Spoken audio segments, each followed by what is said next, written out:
पहले तो आप अपने बारे में कुछ बताएं, क्योंकि बहुत ज़्यादा हम तो नहीं जानते पर्सनली आपको, तो कुछ झलकियाँ जो आपकी ज़िंदगी से हमें रूबरू कराएं। मेरा नाम रविकांत भारती है और मैं सद्भाव फाउंडेशन चलाता हूं, जो हिंदू मुस्लिम एकता पे कार्य करता है। और मेरा मोटो है कि देश में जो है हिंदू मुस्लिम सिख ईसाई एकता बनी रहे और देश विकास की तरफ अग्रसर हो। अच्छा, मैंने काफ़ी वीडियो आपका देखा है जिस पे आप धार्मिक टिप्पणी करते हैं, कभी आरएसएस को लेके, कभी रिजवी जी को लेके। तो ये इसके अलावा मुद्दा नहीं है क्या कोई आपके पास? क्योंकि ऑलरेडी हमारे देश में इतना बड़ा मुद्दा धार्मिक, कोई अगर कुछ कह दे तो भाई कैसे कह दिया तूने, हमारे हिंदू लोगों को कैसे कह दिया तूने, मुसलमानों को कैसे कह दिया। ये तमाम ये जो बकवास चीज़ें हैं, ये जो बकवास बातें हिंदू मुसलमानों को लेकर तमाम पीढ़ियों से चली आ रही हैं, और बड़ी बड़ी सरकारें ख़त्म हो गई इस एकता को अलग करने में। क्या कहेंगे इस पर आप? जहाँ तक आप बोल रहे हैं कि हमारा मुद्दा केवल मुस्लिम और हिंदू रहता है, तो आपको मैं बता दूं कि जब कुलदीप सिंह सेंगर ने एक हिंदू लड़की का ही रेप किया था, तो उसमें मैं रैली निकाला था बड़ी संख्या में, और मैं नारा दिया था अपराधियों का बचाव छोड़ दो, न्याय सुरक्षा पे जोर दो। और यह मैसेज मैं दिया था योगी आदित्यनाथ को। इसके अलावा रामजी मिश्रा परिवार को पुलिस कस्टडी में रामजी मिश्रा की हत्या हो जाती है, तो उनके लिए मैं लड़ाई लड़ा, और उनके लिए लड़ाई लड़के मैं उनको फिनेंशियल मदद भी लगभग 1.25 लाख रुपए तक दिलवाया। तो बात ऐसा नहीं है कि हम केवल मुसलमान और हिंदुओं की बात करते हैं। जहां मैं एक न्याय प्रिय व्यक्ति हूं, और जहां भी अन्याय दिखता है वहां पे अपना आवाज़ जो है मैं बुलंद करता हूं। अब वसीम रिजवी, आप ही बताइए, वसीम रिजवी वो बंदा मोहम्मद साहब के ऊपर कितनी भद्दी भद्दी टिप्पणियाँ कर रहा है, मुसलमानों के ऊपर कर रहा है। उसका मोटो देखिए, आप लोगों को लगता है राजनीतिक है, धार्मिक मुद्दा है, लेकिन धार्मिक नहीं है, पूर्ण रूप से राजनीतिक मुद्दा है। उसकी हर एक बात मुसलमानों को उग्र करने की ये रहती है। मुसलमान उग्र हो जाए, मुसलमान उसको मारे पीटे, और ऐसे में ये उग्रता को दिखा के कि देखो मुसलमान इतने उग्र होते हैं कि वसीम रिजवी को नहीं छोड़ते हैं जो अपने ही धर्म का है, तो हिंदुओं तुम्हें क्या छोड़ेंगे। और इस तरह से हिंदुओं का वोट जो है भारतीय जनता पार्टी अपने तरफ पोलराइज करने का प्रयास करता है।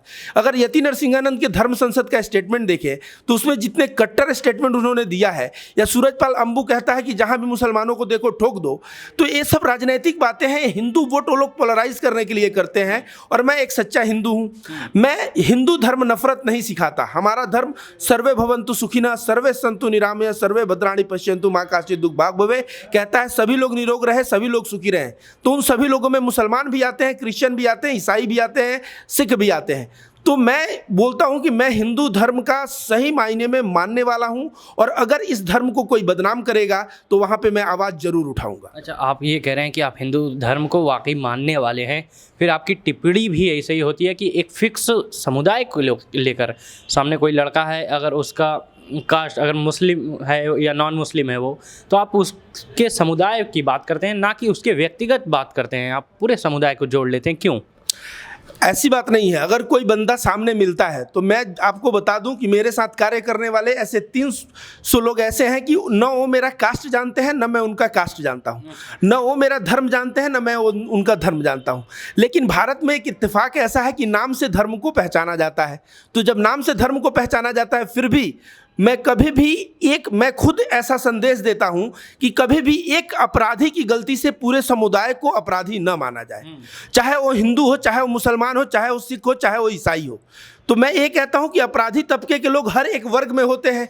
अब एक अपराधी वर्ग को लेकर आप बोलेंगे कि पूरा का पूरा हिंदू अपराधी हैं, या एक अपराधी को लेकर पूरे मुसलमानों को आप बोलेंगे आतंकी हैं, इसके मैं खिलाफ रहता हूं। और कभी भी मैं इंडिविजुअल से कलेक्टिविज्म की तरफ कभी भी मैं बात को आगे नहीं ले जाता। अच्छा, तो आपके नज़र में हिजाब का जो मसला इतना बड़ा मसला था, इस पर क्या टिप्पणी होगी? आपको लगता होगा हिजाब जो है पर्सनल इशू है, मुझे नहीं लगता है पर्सनल इशू है।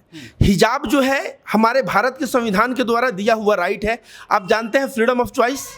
फ्रीडम ऑफ चॉइस का मतलब जो लड़की पर्दा करना चाहती है उसके लिए स्वतंत्र है, जो लड़की पर्दा नहीं करना चाहती है उसके लिए भी स्वतंत्र है। तो आदमी क्या खाए क्या पहने, ये जो है कोई भी व्यक्ति या कोई भी ग्रुप, आरएसएस या कोई भी ग्रुप जो है कंट्रोल नहीं कर सकता। तो भारत के संविधान के ऊपर जब आंच आती है तो मैं बेबाकी से आवाज़ उठाता हूं। और हिजाब वाला मुद्दा जो था, इन लोगों को केवल उत्तर प्रदेश में चुनाव था, और हिजाब को देखिए ये चीज़ शुरू हुआ था कहाँ से पता है? बंगाल चुनाव से। बंगाल में ममता बनर्जी का जब चुनाव चल रहा था तो बंगाल की पृष्ठभूमि को टारगेट न करके उस वक्त उत्तर प्रदेश और अन्य जगहों पे मुसलमानों को टारगेट किया जा रहा था ताकि हिंदू मुस्लिम हो सके। अभी उत्तर प्रदेश के चुनाव में कहाँ बीजेपी शासित राज्य जो कर्नाटक का, वहाँ पे ऐसी चीज़ें की जा रही है। तो ये सब वोटों का पोलराइजेशन के लिए है कि ताकि हिंदू मुस्लिम हो और हिंदुओं का वोट भारतीय जनता पार्टी के खेमे में जाए। लेकिन जहाँ तक बात है हिजाब का, मैं उस लड़की के साथ हमेशा खड़ा रहूँगा जब, या वो हिंदू हो या मुस्लिम, कोई लड़की कहती है कि मुझे अगर ढकना है अपना सर, तो मैं कहूँगा ये तुम्हारी फ्रीडम है, ये हमारे भारत के संविधान द्वारा मिला है और उसके लिए मैं लड़ाई लड़ूंगा। अच्छा, क्या ऐसा हो सकता है कि जैसे वो पर्दे पे उत्तर प्रदेश की राजनीति पे कुछ फ़र्क पड़ा? बिल्कुल पड़ा। मैं रहता हूँ भदोही ज्ञानपुर जगह पे, बहुत सारे मेरे परिचित हैं, वो बोल रहे हैं कि हिजाब वाले मामले में जो है लोग कट्टर होते हैं, अपने धर्म को स्कूल और शिक्षा संस्थाओं में दिखाना चाहते हैं। लेकिन कभी भी उन लोगों को देखिए किस तरह से लोगों को भारतीय जनता पार्टी मिसलीड करती है। लेकिन मेरा काम है लोगों को एजुकेट करना, लोगों को शिक्षा देना। मैं बताता हूँ कि भाई हमारी भी हिंदू धर्म की लड़कियाँ जो होती है ना, सिंदूर करके, शाखा पोला पहन के, बहुत लोग चुंडी रख के, बहुत लोग तिलक करके, बहुत लोग ये रक्षा जो बांधते हैं रक्षा बांध के, सिख लोग अपनी पगड़ी लगा के, ये सब जाते हैं। तो इसमें कहीं भी नहीं है कि शिक्षा संस्थानों में अपने धर्म को रिप्रेजेंट करके और देश को इस्लामीकरण करना। ये बस भारतीय जनता पार्टी, देखिए हर एक घर में दो प्रचारक भारतीय जनता पार्टी के घूम रहे हैं, एक गोदी मीडिया, दूसरा न्यूज़पेपर। और गोदी मीडिया और न्यूज़पेपर दोनों में इस तरह से हेडिंग दिया जाता है कि इस हिजाब से इस्लामीकरण की ओर, हिजाब से तालिबान की ओर, और इस तरह से हिंदुओं के दिमाग में एक भय पैदा भारतीय जनता पार्टी कर रही है।